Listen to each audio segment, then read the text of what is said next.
All right. Welcome, everybody. Hello. You are with us in our Wednesday night webinar with No CD. No CD downloadable app you get through Google Play or iOS. And we've got that teletherapy thing going across the country, and we're also available in Canada and the UK and Australia as well, too. So if you're looking for some help for obsessive compulsive disorder or things like BFRBs or tics, or even just you need some education, we are here and available for you. So, and hey, we got a guest tonight. Courtney, you got fans already. You got Colleen saying, "Yay, Courtney is here" and everything. So you're already a popular guest. Congratulations. Courtney, who are you and why are you on my show? Welcome, by the way. Good to have you here. Yeah. Thank you so much for letting me be part of this. So my name is Courtney Holbrook. I am a LCSW and I work for an OCD full time. As an exposure response prevention therapist, we also utilize HRT for BFRBs. I live in Texas and I'm trained in exposure therapy, CBT, and trauma processing theory. In addition, I am licensed in West Virginia, Texas, and Colorado. So that's a little bit about me. How did you learn ERP, Courtney? I'm just curious what might have been influential in your existence as an ERP therapist there. Yeah. Well, so how I became an exposure therapist was I did my internship at Alexian Brothers Behavioral Health Hospital. Oh, I know that place. Yeah. With you. So actually, Dr. McGrath is my previous supervisor and supervisor now. So can't get away from me, Courtney. Can't get away. Some people would say yay, and others would say, I don't know about that. But anyway, Courtney, let's take a look at some Q&A tonight, and we'll get on some things. And feel free if you see any as you pop through the questions there that really highlight for you. We can jump around as well, too. But I'll start here at the top row. Tom says, how do I know that I have not raped any child in the past? Would I know if I raped someone or not? And then ask myself, why would I do it in the first place? Because I would never do that. What to do? Well, a standard kind of harm OCD or pedophilic themed OCD question here that maybe people are shocked when I say standard, but I hear these questions constantly from people wanting to know, well, how will I know if I did or didn't do something? And what if I did, but I don't remember if I did something? And if I did do something, but I don't remember doing something, then should I go and try to find out if I did it and find things that will make me remember it? And should I be punished for it, even if I don't remember doing it? Maybe if I did do it, then I should be punished for it. And if I don't remember or anyone else doesn't remember too, it still doesn't excuse the fact that what if I did it? And therefore, maybe I should be punished for something anyway. And boy, this is just overwhelming, isn't it, Courtney, when we have to sit through all of these kinds of these intrusive thoughts and images and urges that are running through our head. So do you see things like this too, Courtney, coming through with you? Oh yeah, absolutely. That's definitely one of the pretty common themes we work with here at NoCD. And so a lot of it's about, the fear of like being a pedophile, right? Or doing something inappropriate, or what if I am a bad person for even having these thoughts? Because only bad people think of these thoughts. Yeah, let's go to that one for a minute. So I'm so glad you brought that up. Thank you. That common belief that I shouldn't have these thoughts, and of course, if I do, I'm a bad person, because don't only bad people have thoughts like this? And therefore, if I'm having a thought like this, does that make me a bad person? So I think it's very important to address something like that none of us are in total control of anything in terms of the way we think or the way that we feel, or I would contend even the way that we behave. And people will not like to hear that. They're like, but I want to be in total control of those types of things. I want absolute control. And if I told you don't blink for 48 hours, you would not be able to do that. You would blink. So if you can't even control your own bodily sensations and feelings and actions like blinking, how can you be in control totally of anything else, right? And so this can be really disturbing to people. And so, Courtney, what kind of things do you discuss with people when they talk about that they're bad people because only bad people have these types of quote unquote bad thoughts, which we don't even believe they're bad thoughts, but we'll get into that in a little bit. Yeah. Well, first, one of the things I always, before we like get into the idea of like, telling them like, okay, well, maybe you are a bad person for this thought, we have to kind of explain like how it's normal to experience intrusive thoughts. Everybody on the planet has had an intrusive thought at one point or another, including, me, myself, and I, right? Like and Dr. McGrath. I've had a few. Mm-hmm. Yeah, even the thought of like, oh my gosh, I would so run those kids over in the neighborhood. You don't had really, a few. Mm-hmm. You wouldn't actually do it, but you've had the thought before, right? Thought about it. Yep, thought about it. Mm-hmm. It's like no different than driving down the road and feeling road rage. You may say things, you may like show a finger to somebody, but do you actually go and hurt them? Most of the time not, right? Just because we're not going to act on our thoughts that way. So it's similar in that. But what if I do? But what if you do? There's always that chance. Always that chance. Mm-hmm. Yeah. Well, and what you said, the maybe comment, it's like we can sometimes get people to accept the fact that, all right, maybe I am a bad person. Maybe I'm not a bad person. And the third thing, the one that I like that's most important, maybe it just doesn't really matter for me to spend so much time on this because it's what OCD wants me to do. And it's not moving me toward living a life that I would want to live, right? It's actually detracting me from living the life that I want to live. And I want to get people to live the life that they want to live and not the life that OCD wants them to live. Because, man, the life OCD wants you to live kind of stinks. I mean, I haven't had anybody in 23 years of working with OCD describe their life to me and me think, I'd really like to adopt that. That sounds wonderful. I'm jealous of you, and I wish I had that. I haven't seen that, nor would anybody, I believe, with OCD truly want to try to convince anyone else to develop obsessive compulsive disorder either. Right, exactly. And obsessive compulsive disorder is not obsessive Christmas disorder. It's not? Right? Oh, I thought that it was. Oh, okay. And it's not all about cleaning and things need to be done the right way. And there's just a little bit of OCD. It's either you have OCD or you don't. And it's not in any way a great thing to have. It doesn't help you succeed. I'm really disappointed about the Christmas thing, though. I got to tell you, I was really hoping that's what it was. But all right, well, we all know that it is not that. And we continuously work on education to help people know the fact that OCD is not a joke. In fact, that's one of the no OCD things that No CD is working on with Howie Mandel and Maria Banford is to get people to recognize that OCD is not a joke, right? That is not what we are doing here. We're not kidding around. So, Tony says, I suffer from misophonia, especially at night. Noises create anxiety and anger. Is there ERP for this? Thank you for all you do. And if you're ever in Philly, I'll buy you a cheesesteak. Well, Tony, I'll take you up on that cheesesteak because that sounds delicious. Yeah. What if they have gluten-free buns? But otherwise, I'm all in. I'm all in on the cheesesteak. Tony, there's still some work being done right now on misophonia, trying to come up with exactly what is the best kind of therapy for misophonia. So there is a component of ERP there, but not only that, and part of that is from what you described, that there's a lot of anger that people experience. And so just trying to do ERP with someone with misophonia can be a very angering type of experience too. So there's some work being done by several people in labs right now. So as more comes out on misophonia, we'll be sure to add some more things here about misophonia. Patara says, I suffer from sexual orientation OCD. Your head hurts and it feels like your brain is going to explode. Why is that? And that's when you do exposures. You want to add anything on that there, Courtney? Any ideas? Yeah, I was reading that and I was going to say, does it seem like it's too overwhelming at first? Depending on the type of exposure that you're working on, right? When you start exposures, really the idea is to work your way up gradually. So you wouldn't start at something that's like a 10. You would want to start somewhere between 3 to 5, ideally.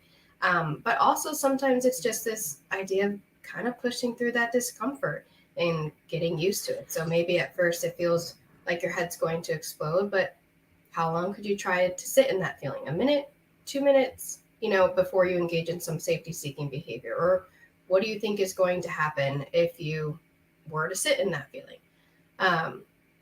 I think sometimes, like when we've used our safety seeking behaviors so long, and we're trying a new way of learning to establish a different way of feeling anxious, like learning a new idea or perspective about anxiety, it may feel overwhelming at first, but I think that's the part we need to sit in, is accepting and allowing that discomfort to be there. Mm-hmm. Ro says, I have intrusive mental videos of sexually related themes, and they feel real, and you cannot distinguish between a thought or a real event that took place and then try to neutralize the thought. Tom, Tom is the name on there. I still have intrusive video of myself, and many of you know where I'm about to go, leaving this webinar at one point in time, running across the street with a Molotov cocktail, throwing it at my neighbor Dave's house, setting it aflame, and then going into the middle of my street, taking a poop into a bag, lighting it on fire, putting it in front of my neighbor Josh's house, ringing the doorbell, playing Ding Dong Ditch, and then he comes out, sees the bag on fire, stomps on it, but then he gets poopy flame on him, and I laugh, and then I shoot 3 geese that happen to be flying over my house, and then I jump back into the webinar as if nothing else has happened. So, Courtney, I have that image in my head, so it must be true, correct? That I have that image in my head, and I can even play a video of myself doing those things. It's got to be true then, right? It must have happened, correct? It might have. Might have, right? But it doesn't mean that it's true, though, does it? Perhaps, yes, exactly. Okay. That doesn't mean that it's true, right? Like, similar to that idea, like I always get the thought of, what if I poison my dogs with bleach? Like, what if I pour bleach cleaner into their water bowl? Mm-hmm. So, as an exposure, I'll grab the bleach bottle, stand by the water. Do I pour it in there? No, I have control over my actions. Cool. And even if you don't always feel like you have control over your actions, that's part of the doubt of OCD, right? So you don't even have to have a 100% guarantee of feeling in control of your actions. When you have OCD, you're never going to have that. And frankly, people without it don't have it either. But people with OCD want something that people without OCD accept. Exactly. And that is the fact that they don't have 100% control. And I like the they feel real part. I'm curious what you mean by they feel real. Like, that's always a good question to ask. Oh, gosh. My favorite question. Yeah, I always ask my members, I'll be like, what do you mean it feels real? There has to be some type of emotion. Like, it's not necessarily real. It's, are you feeling anxious? Are you scared? Are you angry? Are you disappointed? Right. Are you disgusted, repelled? What's going on down there? Real is really a real emotion. Yeah. It has to feel real, or else it wouldn't be a problem and you wouldn't need me. Yeah. Right? Imagine if it didn't feel real and someone came to my office or the Zoom link and said, hey, Dr. McGrath, just wanted you to know I had this intrusive thought that I've run someone over. I mean, it doesn't really feel real and I'm not really bothered by it, but I just thought I would tell you. Okay, great. Nice to see you. Have a good one. That's not how it works, right? Right. Just because something feels real doesn't mean that it is real.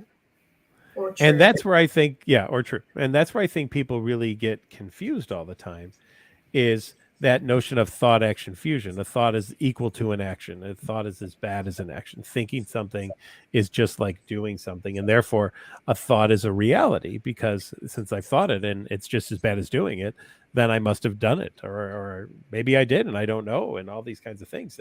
And that desire for guarantee that people with OCD have, right? That demand for 100%, but the joke is that you're demanding 100% is coming from the doubting disorder, which doubts everything. So I'm just curious, Courtney, how do you think I could give the doubting disorder, which doubts absolutely 100% everything, how could I give the doubting disorder an answer that it would say, oh, thank you, that was wonderful and very satisfying?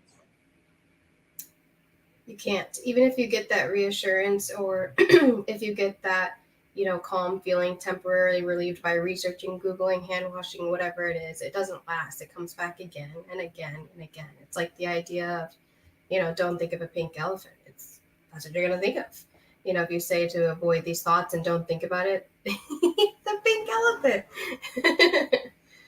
Yeah, you're going to think about it. So, you know, it's this idea that you may get a little bit of reassurance, or it may feel calm for a moment, but then your brain will be like, but what if this? What about that? Did you think about this? You know, just like the idea of confession. I was talking with the member today, and they were like, well, I'm reducing confession to one time, but I'm still confessing one time. And I'm like, right. So at least we reduced, but now we have to sit with not confessing at all. So maybe you are a terrible person for never confessing any of these things. Maybe. You know, and I've likened that to substance abuse. I've reduced my heroin use to 1 time a day. Great. But we still want to see if we can get rid of heroin use totally, right? And wouldn't we want to also try to get rid of compulsions as much as we possibly can as well, too? Yes. Now, we recognize people slip up once in a while, right? No one here is going to punish you for having slipped now and then. But our goal is to reduce them to the lowest common denominator possible. The fewest number of times for them to happen is what we want. Yes, absolutely. So otherwise, I was just going to say one last thing on that. Otherwise, if compulsions worked, we would prescribe them to people and say, you know, I notice you're not doing enough compulsions. Why don't you just try a few more, and then everything should be fine. So. Yeah, exactly. Because obviously, like, if our compulsions worked, we wouldn't be seeking therapy. You guys wouldn't be coming to us. Yeah, exactly. Did you see one you wanted to go over there, Courtney? Well, I was curious. It looks like Patara Gaming said, yep. I've been with this since May of 2022. I'm assuming no OCD, but I feel better and better. I think it was suffering with the sexual orientation OCD. That was the same person from that question about. Okay, sorry. Thank you for clarifying. That's okay. Also, what other exposures or things can I do for recovery work? Well, I guess it kind of depends on what you've done. I love writing like imaginal scripts or encouraging like worry scripts for individuals, because I think it can be just as effective as like a live exposure, because you think about your thoughts anyways when they come up. So maybe writing a worry script about, I'm not sure exactly what the thought is about, but it could just be, you know, like, what if I'm lesbian, or what if I'm gay, what if I'm transgender, what if I'm in denial? So you what can write if I'm straight? What if I'm straight? Doesn't matter what it is. Mm-hmm. You could write a coming out story as whatever. There's so many. I'm trying to think what else. Stare at pictures of the opposite sex or the same sex and think your intrusive thought. You know, part of it is also, you know, there's an acceptance aspect to all of this as well too, is that we have to accept the fact that we have noisy brains. Yeah. And the noisy brain is just constantly bouncing around. Things are floating around in there. Now and then random neurons fire, creating a memory. They could be triggered by a smell or a sound or another memory or something that you saw quickly on television or on the computer screen or something like that. And it could even be triggered by an emotion that you're in or something of those natures. I mean, you know, memories have multiple trigger points, right? And so who knows why random things pop into our head here or there, right? But OCD doesn't like random. OCD only wants to know purpose and cause, and particularly loves the worst case scenario purpose and cause for anything as well too. You know, no one with OCD, I don't know about you, Courtney, but no one with OCD has showed up on a Zoom with me and said, I'm afraid everybody loves me and thinks I'm great. You know, I've treated nobody for that. I don't know if you have, but I've not had any treatment for that going on in any of my sessions whatsoever. It's always awful, horrible, worst case scenario kinds of things that people are ultra concerned about. And of course, the moment you try to tell yourself, gosh, I sure hope I don't think about that anymore, you're kind of screwed, right? Because you've pretty much just guaranteed, again, via the pink elephant effect, right? You've just pretty much guaranteed now that's what you're going to think of, right? Courtney, I'm going to do this example. We'll see if it works on you too. I love to talk about lice with people, and I love to talk about how lice get in your hair and they crawl around and they dig into your scalp and they lay their eggs and they have their little lice babies and they kind of go up and down your hair and down your neck and they get all tingly. Courtney, do you have a desire right now to scratch your head at all, Courtney, right now at all? Yeah, or anything? Yeah, you do. You just did actually. So yeah. It's really hard not to do it, isn't it? Right. And so look how suggestible we are just by talking about lice. Well, if my talking about lice can lead you to scratch your head, even though you don't have lice, don't you think OCD running in the background saying all these things to you could also be triggering to you as well? I mean, wouldn't that be a possibility, right? I guess anything's possible. Yeah, boy, OCD hated you for that statement right there, just so you know, because OCD does not want anything to be possible. OCD wants guarantees that certain things are never going to be possible, right? Yeah. But Fred right now is like, well, are you sure you didn't check the dryer lint? Like, what if it starts a fire when you're on this live Q&A right now? So I mean, I'm glad you brought that up, and I've always appreciated your openness to talking about stuff. What's it like for you, to sit with your intrusive thoughts and things? Discomforting at times. I smile. Sometimes it's opposite affect. It can be discomforting, especially when another member might struggle with it too. Because I'm like, oh wow, I know what that feels like. I feel like a lot of empathy, and I understand. Like it just feels, especially like with compulsions, for example. Today I was talking with a little girl, and she's like, it just feels like you have to do it. I'm like, yeah, I know, and because mom was like, she knows what it feels like, honey. She has it, and so I was like, yeah, it's this, it's this feeling like if I don't figure this out right now, if I don't solve this problem, or if I don't double check, and my house lights on fire and my dogs die, like I don't think I could live with that. But so yes, I do understand how it feels. And again, I think it's inspiring for people out there to have clinicians who come on here who talk about their expertise in working with people with OCD, but B, their own struggle as they've gone through this as well too. And there may be people listening tonight who think, I would like to help people, but I don't know that I could. How could I? I mean, I've struggled with this. How could I ever help anybody else? What was your ability and your journey into being able to go from, all right, I've dealt with this, to I'm going to devote my life to helping people with this kind of experience? It's a really good question. So the number one encounter that I always remember is when I was working at Alexian. Everybody knew that I always struggle with contamination. It's really no surprise. I'm sure my mom is listening and she knows I'm a germaphobe. But someone did an exposure, another patient in the PHP we had IOP and PHP, and they touched all the doorknobs on the lower level hospital floor, and then they went to the vending machine and bought a snack and did not wash their hands at all. And then they gave all of us staff a piece of snack, like a candy or whatever it was, including me.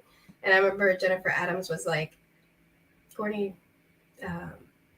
we didn't know if you should probably do that exposure, but I guess it's a good thing you did it anyway. And I was like, why? And she's like, well, it was a contamination one.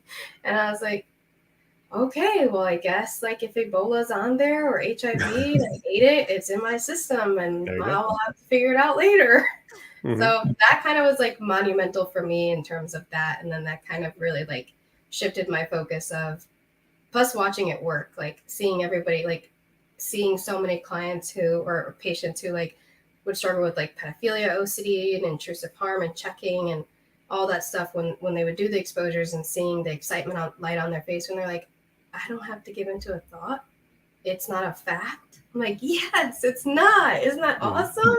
Like, so that was pretty cool for me. But yeah, the contamination exposure is like what set it in motion. I was like, well, now I don't wash the grocery cart when I go to the grocery store. I don't wash my hands at all. I just get all my food, load it up, pay for it, bring it in the house, go on. I don't even wash my hands after that all the time. Good on you. And hello, Courtney's mom, by the way, if you're watching. Good. Nice to virtually meet you. Yeah. Sometimes my parents are watching too. Hi, Mom and Dad, if you happen to be watching as well. So, That's cool. Yeah, we'll see how it's going. Let's see. New Way says, I'm having trouble fully overcoming my OCD. Whenever I feel like OCD is almost over, the next time it gets stronger. Like last week, the OCD wasn't bothering me much. I was getting back to my normal routine. And then this week, bam, became stronger. How do I not avoid the thoughts and also stop interacting with them at the same time? Well, Courtney, that might be right up your alley. So I'm going to let you take that one first. Yeah, a couple of thoughts that I was thinking was times of stress. It's important to know our triggers and when OCD likes to latch on. So times of stress, transition, definitely for example, for my personal history is when life is stressful, when I'm going through change, especially when I was in grad school and working and going to internship full time, I just felt chaotic. So anytime things are kind of changing, that's when OCD might increase. Also, you say now you're in your normal routine. So maybe last week you weren't, perhaps you were on vacation, or maybe you were just in a different routine. And so maybe OCD wasn't bothering you, but now you're getting back into that routine. I would be cautious to say, I wouldn't say to avoid the thoughts, right? Or, how do I not avoid the thoughts and also stop interacting with them? A couple of things. I mean, you could do, there's two engagement styles I like. Sometimes I just welcome all the thoughts and I'm like, oh, wow, best friend, I haven't seen you all day. Where have you been, Fred? Yeah. I call him Fred. Is Fred in the refrigerator. Our friend, Shala Nicely. Hi, Shala, if you're watching as well, too. So that's my name for OCD is Fred. So I will welcome him sometimes. Otherwise, I treat it like a bully. I'll be like, okay, I don't have room for you. Not today, Satan. I kind of say some curse words at times, so that I'm not going to say it on here, but perhaps I'll tell it like that. So sometimes just really that disengagement piece. Another tool that's helpful, I feel like, is kind of envisioning a mental rope of tug of war and dropping that rope, being I'm going to disengage from this. I'm going to live my life and feel anxious. Because it's if you're going to feel anxious either way, might as well do what you want to do. I'm not going to spend my time hand washing, that's for sure. I'm going to go enjoy time with friends and family at the restaurant, even if I'm anxious. Yeah. I love thinking about, imagine you're toward the end of your life and you had to look back on it. Do you want to say, wow, that was an awesome time? Or do you want to say, well, I spent a lot of time in the bathroom washing my hands? That's probably not how you want to be remembered, or not what you want to remember as well, too. Right. And same thing with all the content. And I want to make sure this is addressed, and we probably will say this again at some point tonight, is that, no matter the content of the theme, no matter the theme of the thoughts, whatever it is called, no matter the content of the thoughts, right? No matter the theme of OCD, exposure therapy is what works, right? So same thing of, you don't want to avoid spending time with your children because OCD says that you could be a terrible mother, or you could drop your baby, or you might harm your baby, right? You want to be remembered for spending time with those you love, including your children. Right. That's great. So choosing to do what you want to do despite what OCD says. Because if it's going to be there, because it is always, then enjoy the ride. I've discovered that OCD is kind of in your brain, and your brain seems to go with you wherever you go. So therefore, OCD is kind of along for the ride with you as well, too. But it could hopefully be sitting in the very back seat and not be paid attention to. It doesn't have to be in the driver's seat and pushing you around. Rebecca says hi. Loves to see you here tonight. So, hello. Let's see. We'll get to Andrea in a second, but just a reminder, everyone, you're listening to the Wednesday night webinar brought to you by NoCD. NoCD, a downloadable app you get through Google Play or iOS. Please check us out. If you're looking for a therapist, we have them available throughout the United States, and we do take most insurances, and we keep working on getting more and more of them all the time as well, too. So please reach out to our team, and we would love to set up an interview with you and then get you hooked up with a therapist here. And we also work with people in the US, the UK and Australia and Canada as well, too. So, and we do all sorts of things in addition to OCD. We work with hoarding, and we work with BFRBs, or body-focused repetitive behaviors like trichotillomania or excoriation, which is skin picking. And we work with people who have tics and hoarding. And if you might know someone who's not quite ready for primetime therapy, but you are looking for information about OCD and NoCD and ERP, we can do an OCD 411 session with you where we can give you all the information that you would want. So give us a call at our number. Check us out online at nocd.com and or download that NoCD app and hit the therapist button, and we'll set up a call with you, and we'll make sure our care team reaches out. Andrea says, Dr. McGrath, I can't stop thinking about your husband dying all kinds of different ways. You follow him everywhere, and you're way too attached. He thinks it's funny, but you're suffering with the images. Andrea, thanks for bringing that up. Appreciate that. And obviously, that would be a very, very difficult situation to be in, constantly worrying about something happening to someone. Yeah. Now, sadly, the reality is we know that, unfortunately, none of us are going to make it out of here alive, and all of us are going to either be the first to go or watch other people go before us. So, Andrea, I would want to know a couple of things. What do you get out of following him around? Are you constantly trying to make sure that he's safe and everything's secure and good?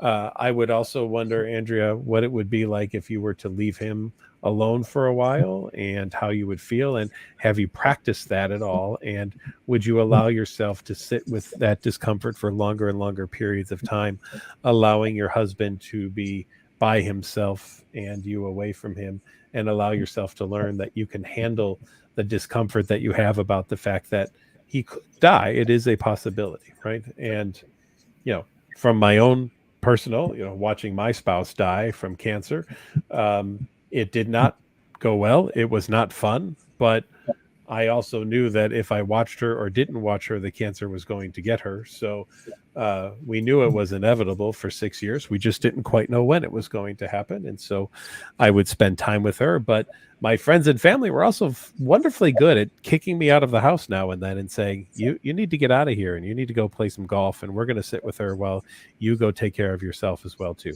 And Andrea, I want to make sure that you're taking care of yourself and not just trying to live for the life of your husband, because otherwise, just like we talked about with the hand washing, my fear would be, hey, Andrea, how was your life? I said, well, I just followed my husband around constantly to make sure he was alive. That's what my life was.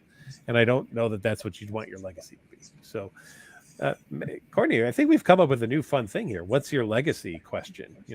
Is the day of your death, you're going to look back at your life and think, well, I did everything OCD wanted and I still ended up here? Or I had a great time and I'm not thrilled about going, maybe, but at least I enjoyed the ride. And that's what I did. Right? Absolutely. Yeah. What is your legacy? I like it. We're going to use that. What is your legacy? That might be a new idea for me. Yeah. Go ahead. What do you got? Okay. It looks like, hi, Landy says, hi, I'm diagnosed with pure O or ROCD. I'm on a constant rumination loop on if I made right decision to end a relationship. I went back to partner twice. Any recommended exposure for this? Dr. McGrath, did you want to say anything, or I have two things? Go right ahead, please. Okay.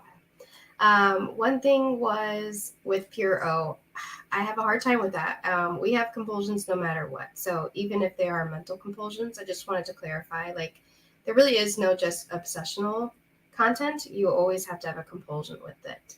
So just the rumination itself, that is a compulsion. And sometimes that is a little bit more insidious, I'd say, than hand washing to stop, right? So kind of like that mental war, tug of rope, or tug of war. Yeah, that's what I meant to say.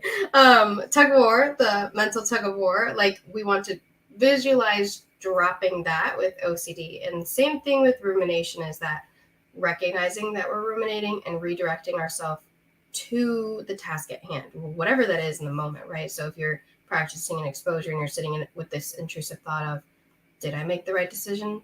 Did I not? Or just grocery shopping, right? So we want to redirect ourselves to whatever we're doing in the moment and focus on that, including if it is anxiety. So recommended exposures. Well, I would say one piece of this is having a response prevention message. So something to help you not engage in compulsions further. So reminding you why you do this in the first place. So some type of objective statement. As far as a specific exposure, you could always write a worry script, imaginable exposure in that way. There's so many I'm sure, articles and social media videos about not finding the right relationship, you definitely could check that out for an exposure as well. Awesome. I think we're good there. Perzival. I was having the thought, yeah, you'll love it, or yeah, you'll really want this. And then it was, I think I want it. And then there were some groinal experiences and things feeling real and everything. And boy, just like we kind of said earlier, that notion of the things feel real, right? OCD is going to make you think that things feel absolutely real, but it has to do that. And it's a theme that constantly just comes up over and over again, that notion of that it has to feel real, right? Let's see. We got another woo Courtney from Troy. There we go. That's nice. Al says, my OCD doesn't come off as protecting me and actually feels like it's torturing me. Is my perspective off? No, it doesn't. It doesn't have to be off at all. I mean, many people will describe feeling that way about OCD until they try to walk away from it. And then they'll be like, oh, but what if it was actually true and helping me and everything like that? So I don't know, Courtney, if you wanted to jump in on that at all. So. Yeah, it brings up that idea of like when clients ask me like, well, what happens if it does come true? Or like with like magical thinking, the idea of like, oh, if I pick up a penny on the tail side, something bad's going to happen. One of my clients shared with me, remembers, I think a week or two ago, like, oh, like these 3 bad things happened to her in the week. And she's like, well, I decided it could have been because I didn't follow my OCD routine or because I did the bad stuff and picked up the tail side of the penny. Or it could just be because something bad happened. Perhaps I don't have control over that at all. So I guess like where that idea, I think is that, maybe not. And sure, when we first start doing treatment, it does feel like, it is torturous. We want to get rid of it. But then as soon as we try to let go of those compulsions, it's scary. Yeah. Victoria says, can you talk about mental review of past mistakes and being plagued with guilt? Yeah, sure. Hey, you don't have to have OCD to have that, by the way, too. There's plenty of people without OCD who are still ruminating over past mistakes and feel guilty about things. Some of them for things that happened and some of those things that didn't actually happen. But what if they did, right? And they don't have the guarantee, so they don't like it. So, I think it's a normal, natural human experience to be plagued with guilt at times about things. And OCD can really jump on top of that, though, and use guilt as a way to get people to do compulsions and tell them, if you want to make sure something bad doesn't happen to other people or yourself or whatever, just do this compulsion. And then the guilt would come in, oh, but you don't want to do it? Why? Don't you really like those people? You must really hate them, actually, because if you really did like them, you would do this thing, and that would be great. So. Yeah, absolutely. And or the mute, or I was going to say, with when we were talking previously about being plagued with guilt and mistakes of like past events, I feel like individuals will like lean into that guilty feeling and then they're like, oh, well, because I feel this way, then this must mean I did something bad for sure. Mm-hmm. Yeah. But that again is confusing the feelings and truth, right? And right. All those things. Yeah. Yep. Zach says, I'm extremely afraid of my mom dying. It makes me it makes it very, very hard. It triggers you so much. You keep doing crazy compulsions. Zach, I have found that no matter what number of compulsions anyone does, again, eventually, we're not all making it out of here, right? We haven't. I don't know anybody who's made it out of here alive without passing. So you can attempt to try to be in control there. There's that, but I think logically that everything that you do isn't going to help you, but you're ruled by a different logic, which is the what if logic of OCD. And OCD's what if logic is, but what if this is the thing that actually helps her to stay alive? What if this is the thing that makes it better or something like that? And boy, that OCD logic really stinks. Yeah, can't keep up with that. Too much for anyone. Mm-hmm. Yeah. And other people talk there about relating to that as well, too, and feeling that same kind of thing. So, yeah.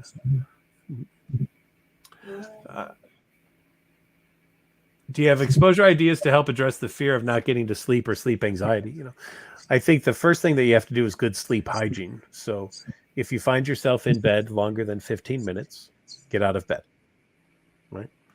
And bed is for two things, sleep and fun physical activities. Otherwise, don't do anything else in bed. Don't watch television in bed. Don't be on your phone in bed. Don't read in bed. Don't do any of those other things. Just do all of two things, fun times and sleep, right? Now, if you're in bed longer than 15 minutes, not sleeping, get yourself out of bed. You could take a little walk around the house or something like that. Go sit in a chair. If you want to read, go ahead and do that somewhere else. Preferably not a television or your phone because the blue light might have some influence on it. But please don't just stay in bed and think and think and think and think, because that doesn't help anybody. Yep, exactly. Mm-hmm. Also good to have like a good routine of going to sleep and waking up around the same time consistently. It's harder on some days, I'm sure, but that's important. And they always say no caffeine before sleep. But... Oh, big time. Yeah, big time. No caffeine. Mm-hmm. Absolutely. Anyone you wanted to jump into it all as you kind of scroll through there? Courtney, go ahead. Take a pick. I like to give guests the chance to take a pick there. So. Well, where it says AZLF Karen. I don't, that's what I'm going to say. It says, can you all touch on scrupulosity? I feel like this one is a really common theme in OCD as well. So like the idea of doing something morally bad. It can stem to religion thoughts. It can stem to just being a bad person in general. Scrupulosity can look several ways, but, excessive prayers, excessive confession, asking for reassurance from religious figures and or friends or family. Basically the idea of like, am I going to hell? Do I even believe in God? What is God? What if I question who I believe in or the spiritual deity that I believe in, right? So just scrupulosity can be kind of a couple of things: morality, religion-based, spirituality, etc.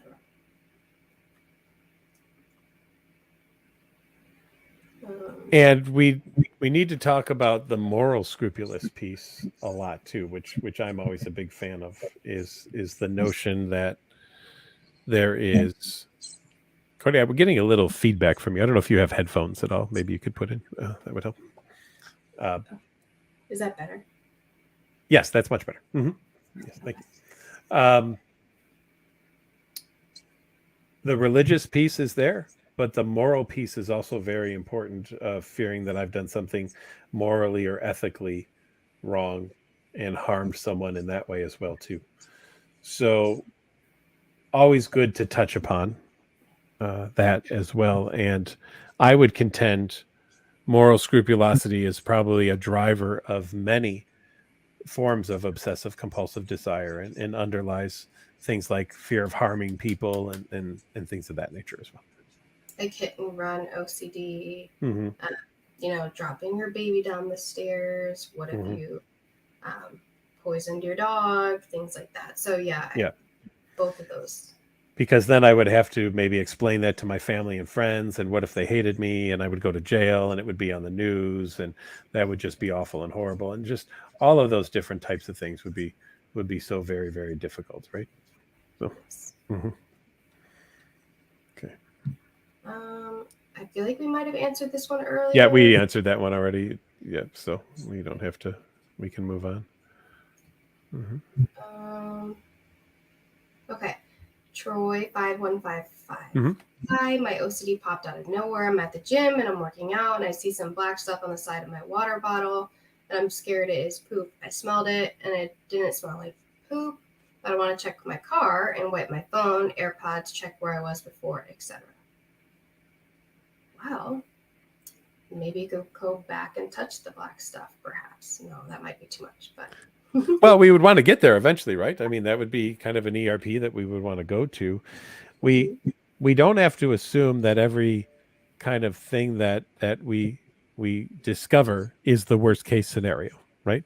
OCD will always assume that everything is the worst case scenario, but we need not always assume that OCD things are, or the things that OCD tells us are the worst case scenario actually are the worst case scenario. So Exactly. So I guess you could go back and check, or you could continue on and tell yourself, perhaps I touched poop. Maybe it was poop. I don't know. yeah, we'd like the second one, right? We'd hope you would do that and not go back and check. We've never prescribed checking to anybody. We don't find that to be helpful. OCD loves it, by the way. It's a big fan of it, but we would hope that you wouldn't go back and check, and that you would absolutely move forward and not allow for whatever the OCD wants you to do to be the thing that is done. Right? And I think that's another way of responding to OCD too, is being sarcastic, right? Like, yeah, I guess I could go do all of these extra compulsions and spend my life doing X, Y, Z, or I could enjoy my time. Like, what is your legacy? Like we were mentioning earlier. So like, sure, I mean, one option is to check, but even when you check, are you ever going to be sure enough that that it wasn't poop or not? No, you're never going to be 100% sure. Yeah. And I always tell like members too, there really is nothing certain in life except for death, taxes, and change. Those are the three things. There you go. Mm-hmm. Let's see. Franco says, eating disorder with OCD. I eat very fast. It could be a compulsion. I don't know. And there's not much there. So it's kind of hard to go on that one. So I'll go next. Brenna says, no OCD is the best. Well, thanks, Brenna. Good to see.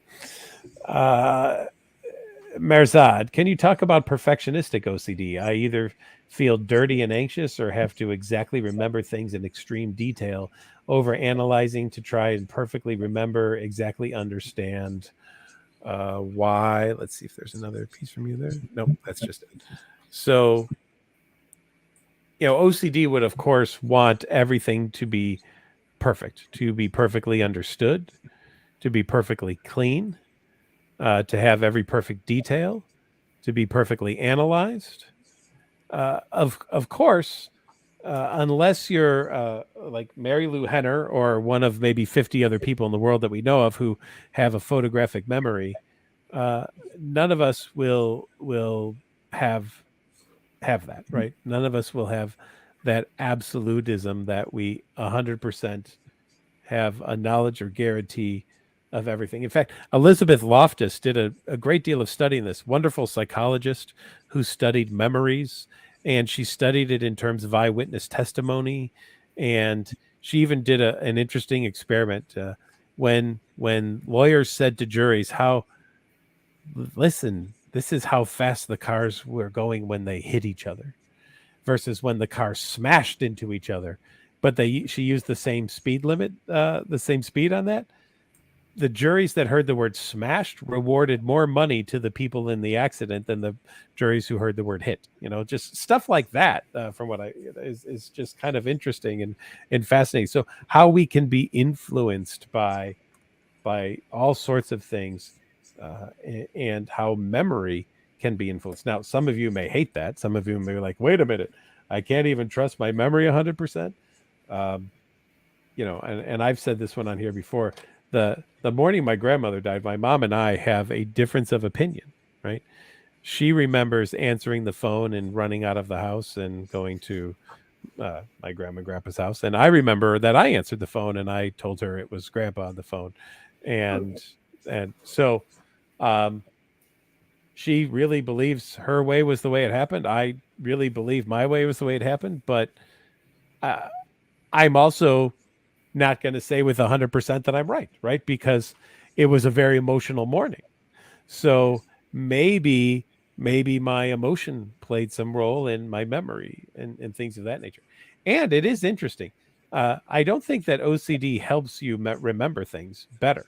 In fact, I think OCD probably interferes with your ability to remember things. I don't know if you've had that, Courtney, for yourself, and you've had that experience, but. Oh, absolutely. When you're anxious, I feel like you can't remember things as perfectly as you think. Going back now, like obviously it makes you doubt yourself because you go back and you're like, are you sure you checked that?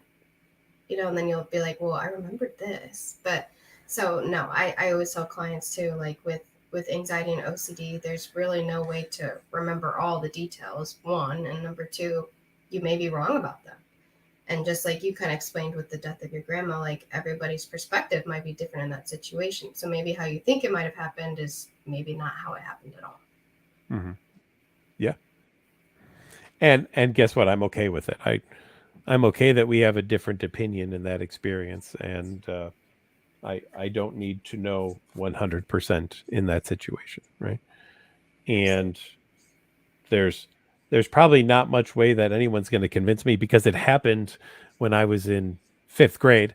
So I mean, there's no time machine that we can take to go back to take a look at it, and I have the memory that I have, and she has the memory that she has, and okay, that's what they are, right? That's just what they are. That is what it is. Yes, absolutely. Mm-hmm. Well, I saw down here, I scrolled a little bit. Go ahead. Pick one. Ron Landers said, what is ERP? Somebody answered and said exposure response prevention, which is good. I just wanted to elaborate slightly for Ron and everybody else. So exposures target the obsessive fear, image, urge, feeling, and then response prevention targets the compulsion. So ultimately, think of exposure therapy kind of like an experiment in which we're testing out our thoughts as a theory, potentially like a hypothesis, right? Like if I do this, will XYZ happen? Or is it true?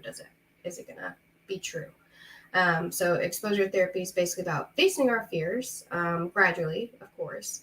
We wouldn't want to flood somebody, right? So like if I'm afraid of an airplane, the idea wouldn't be to have you go ride in an airplane your first exposure, because you probably wouldn't come back to me as a therapist. But perhaps I'll have you write down the word airplane, and then when they get comfortable with that, then maybe I'll have you look at a picture of an airplane, and then perhaps we'll watch a video about an airplane, and then maybe we might read a couple articles about how a plane is built, and then go watch a plane take off, and maybe eventually get you to ride the airplane. So exposure therapy, in short, is exposing yourself to your fear, learning to tolerate that discomfort of the fear, accepting the unknown, and reducing compulsions. Yep. And that's the response prevention piece. That's the key component of all of it, is doing response prevention, making sure that you're not feeding the OCD by doing compulsions, because OCD feeds on compulsions, right? It is the thing that it eats for breakfast, lunch, dinner, snack time, second breakfast, if you're a hobbit, whatever it might be. But OCD loves a compulsion. And we hopefully will get you to stop feeding the OCD, because feeding the OCD is not the way to get rid of the OCD, right? It just does not work that way. That's not the way that it goes. Well, and I think you've used this a lot, and I always use it now too, is the idea of like, hey, if you had a family member with an alcohol problem or drug addiction and you go visit them in rehab, and they ask you for a bottle of vodka and visit, you're not going to go to the liquor store and buy them a bottle of vodka or score some heroin off the street. You're going to have them sit there in that rehab facility and deal with the discomfort of, getting sober, right? Same thing with OCD, is in a way of, we're trying to not use these safety-seeking behaviors. And so if I'm going to reassure you all the time as your therapist that it's okay to have these thoughts, then I'm just giving you more of that drug that's really not going to make you feel relieved in the first place. Not anywhere we want to go, is it? No. No, not anywhere that we want to go. And, there are the 5 safety-seeking behaviors that we really do want people to pay attention to, right? How much are you avoiding things you're afraid of? How much reassurance are you seeking about the things that you're afraid of? How much do you try to distract yourself away from the things that you're afraid of? How much substances are you using as a way to numb yourself of the things you're afraid of? And how many compulsions are you doing to try to neutralize the things you're afraid of? And if you're doing any of those things, they feel great in the moment, but in the long run, they do not help you. Otherwise, we would tell everybody to do them, and we would prescribe them to everybody as great homework to do in any situation. But that's not how we want it done. That's not what we're doing, right? We're not here to give that out as homework to people. We want you to do something else. We want you to do something different. We want you to learn that you can handle whatever the discomfort is that you are experiencing, and that it does not matter what it is that is popping into your head. Yep. Another one, if I can. There's one that says, it's Megan Zerkia. Do women present OCD differently than men, and how can this affect women postpartum? Would you say that it's different in men and women?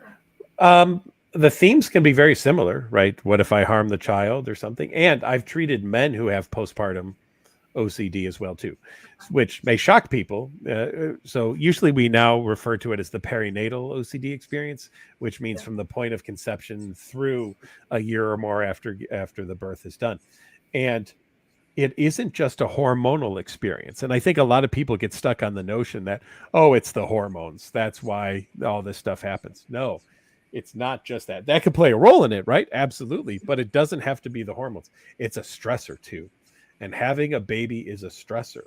And therefore, you may have OCD-like reactions to having a child. I treated a guy who was very mad at his wife because someone came in the home to do some work on the house and they didn't put booties on, and the kid was crawling around and he thought there was spray paint on this guy's shoes, and now it's on the floor, and now the kid's crawling through it, and now the kid's licking their hands, and he said something to her the effect of, well, we should just paint our child's face then, right? And she was like, I think you need some help. I really think you need to go and get some assistance with all of this. And we treated him for a perinatal OCD issue that he developed after his child was born. He never had anything like that prior to his kid being born, but he sure did after. So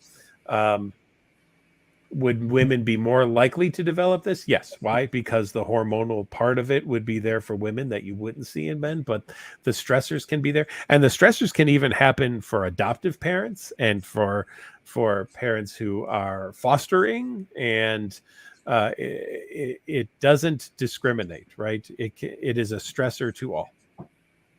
Yes, exactly.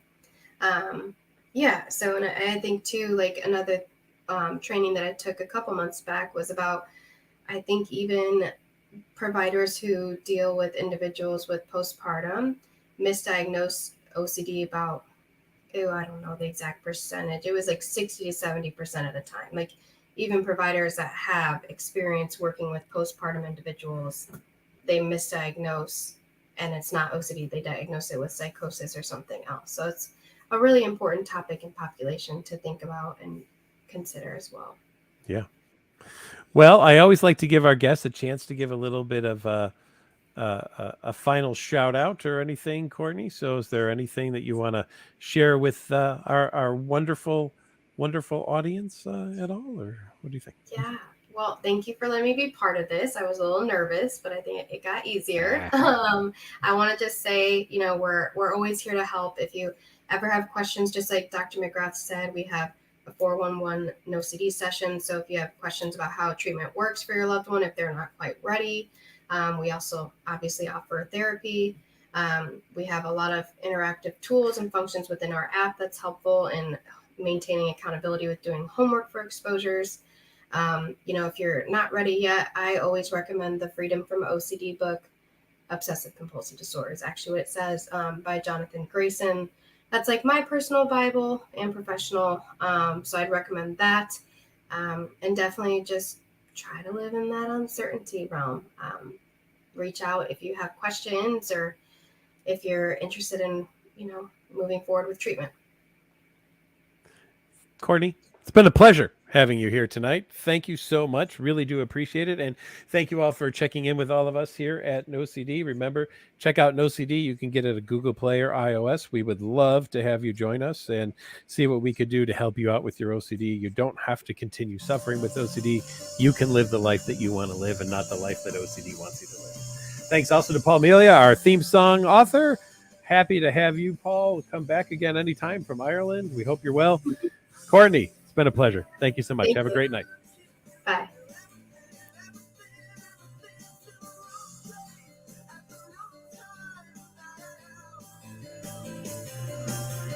Excited